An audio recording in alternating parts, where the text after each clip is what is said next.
Well, it actually looks like the mainstream media is beginning to realize that they've been manipulated by Mark Carney, and according to Table Salt, also Mike Myers, which is funny. But let's have a look here. There's a CTV, or sorry, this is CBC panelist. I can't remember this lady's name, but I've seen her once before, but she's pretty good, pretty honest, pretty fair. Let's see what she's got to say. It can be a little head spinning when you think of the elbows up to let's make a deal on continental missile defense. And yet, I think there is importance in that nuance of like figuring out what the actual relationship we're talking about is. Does any of that break through? Like it matters how you communicate this stuff. I think head spinning is the right way to describe it. Even in this press conference, he was talking about our sovereignty is at stake, and when he was pressed on it, his sovereignty isn't really at stake by his own admission. He doesn't want to talk about the 51st state. That notion's dead.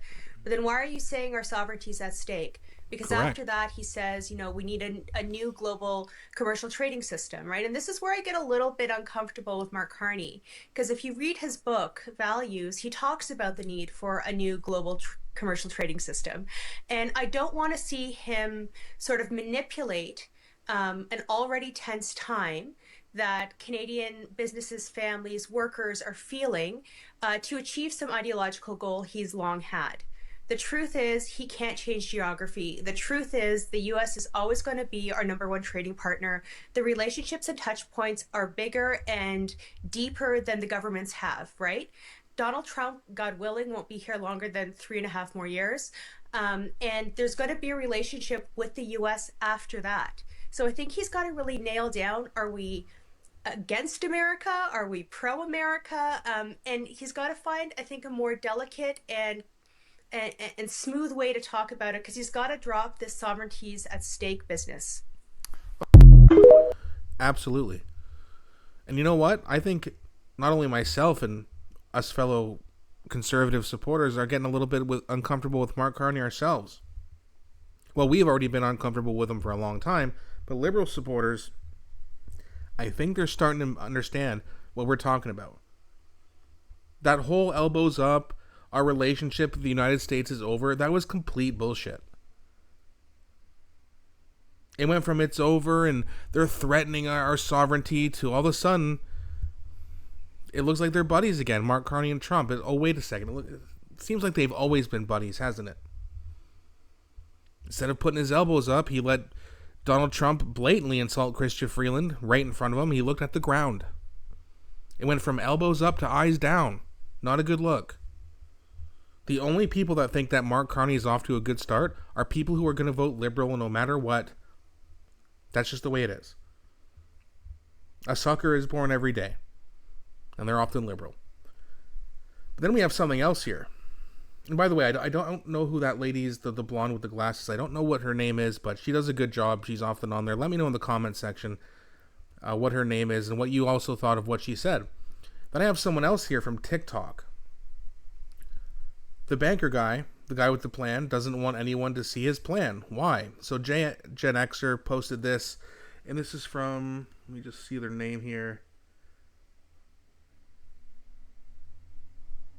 Okay, I'm not sure exactly, but it says credit Tamara Jansen. So I think that Tamara Jansen is this lady's name here. So she's got something very interesting to say as well. This is a shocking move by the Liberals. Mark Carney promised Canadians a great financial plan. He really sold the country on his stellar economic background. So why is he suddenly refusing to lay down a budget? Well, that's because the devil's in the details. And exposing $130 billion worth of new spending will be hard to swallow for most of those struggling just to make ends meet. Can you believe it? A prime minister who was elected on his strong financial background now refuses to show us the money. So think about it. When you make a big purchase, you have to figure out how you're going to pay for it. Maybe you're going to take out a loan or cut back somewhere. So with $160 billion in new spending, we need to know, how is Canada paying for this? Will the Liberals borrow it? Will the Liberals tax the value in our homes? And how much of our future is going to go to interest payments on that debt? But now, this is the part I find most devious. With the Liberals in a minority government, a budget would have to pass Parliament. And that means with such a massive spending spree in it, they would face a confidence vote right off the bat. So instead of presenting a budget all Canadians could agree with, Carney says we have everything we need to know already in the election platform. Well, this is not okay. For a party that ran on how tremendous their leaders' financial credentials were, this is pretty shocking. Canadians deserve to know where's the money going and how are we going to pay for things. It's all about the numbers, and someone will be paying for this. That's a great point. I didn't even think about that. If they table a budget, it's essentially a non-confidence vote, right? I believe that's what it happens. So if they table a budget with a bunch of ridiculous spending, and then even the NDP's like, whoa, what the hell? And the Bloc and the Conservatives, which surely would agree that they're spending too much. That's the whole thing with the Conservatives. They always criticize the Liberals of spending too much, and that's true. So of course they're not going to like it. So as soon as the budget's tabled, if it gets voted down, that's a no confidence vote. If the vote of non-confidence passes, we go back to the polls. So there's been some of you who actually say that we were going to have an election within 6 months. I thought that was a little bit too early. I still think it is. But Mark Carney has said that in the fall he's going to release a budget. If he's not very, very careful, we could be seeing a vote of non-confidence in the fall, which is very interesting. And I also thought it was a really great point how this lady, again, Tamara, I believe her name is, where she brought up the fact that, the guy ran on the fact that he was such a good economist. And a bunch of liberals who watch, there's not that many liberals who watch my videos, but the ones who were and who were commentating were defending Carney because he had a good resume. He's got such a great resume. He was a CEO at Goldman Sachs, governor of the Bank of England, I believe. I think that's the title that it was. So he's got a lot of financial background. Not to mention being Justin Trudeau's financial advisor. Economic advisor, rather.